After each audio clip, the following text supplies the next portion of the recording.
The term terrorist is an empty distinction, designed for any person or group who chooses to challenge the establishment. This isn't to be confused with the fictional Al-Qaeda, which was actually the name of a computer database for the US-supported Mujahideen in the 1980s.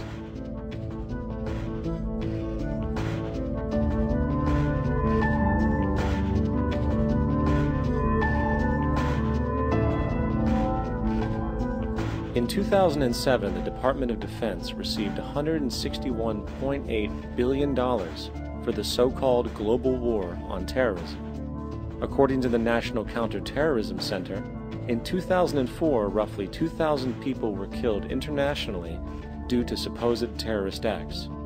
Of that number, 70 were American. Using this number as a general average, which is extremely generous, it is interesting to note that twice as many people die from peanut allergies a year than from terrorist acts. Concurrently, the leading cause of death in America is coronary heart disease, killing roughly 450,000 each year. And in 2007, the government's allocation of funds for research on this issue was about $3 billion. This means that the US government in 2007 spent 54 times the amount for preventing terrorism than it spent for preventing a disease which kills 6,600 times more people annually than terrorism does. Yet, as the name terrorism and Al-Qaeda are arbitrarily stamped on every news report relating to any action taken against US interests, the myth grows wider.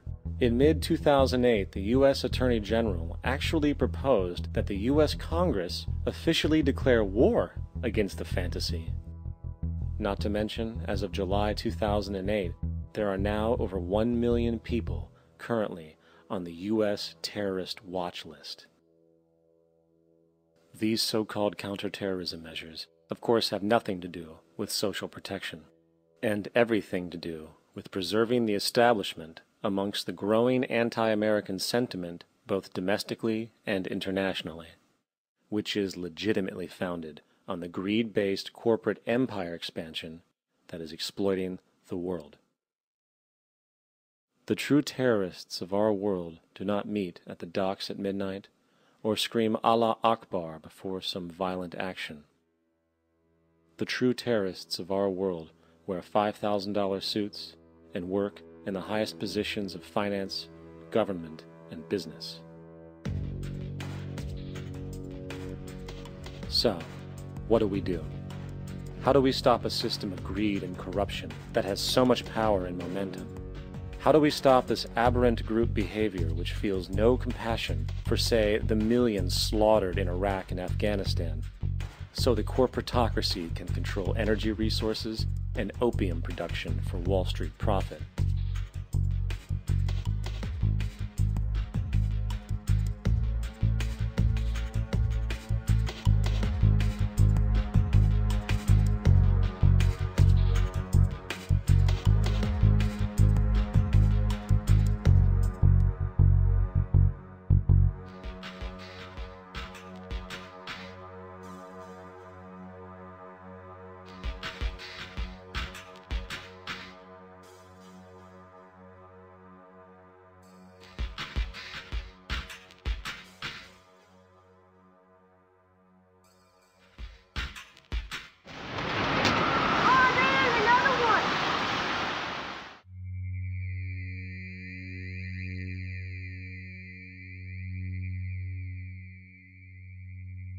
How do we stop a system of greed and corruption that condemns poor populations to sweatshop slavery for the benefit of Madison Avenue? Or that engineers false flag terror attacks for the sake of manipulation? Or that generates built-in modes of social operation which are inherently exploitative?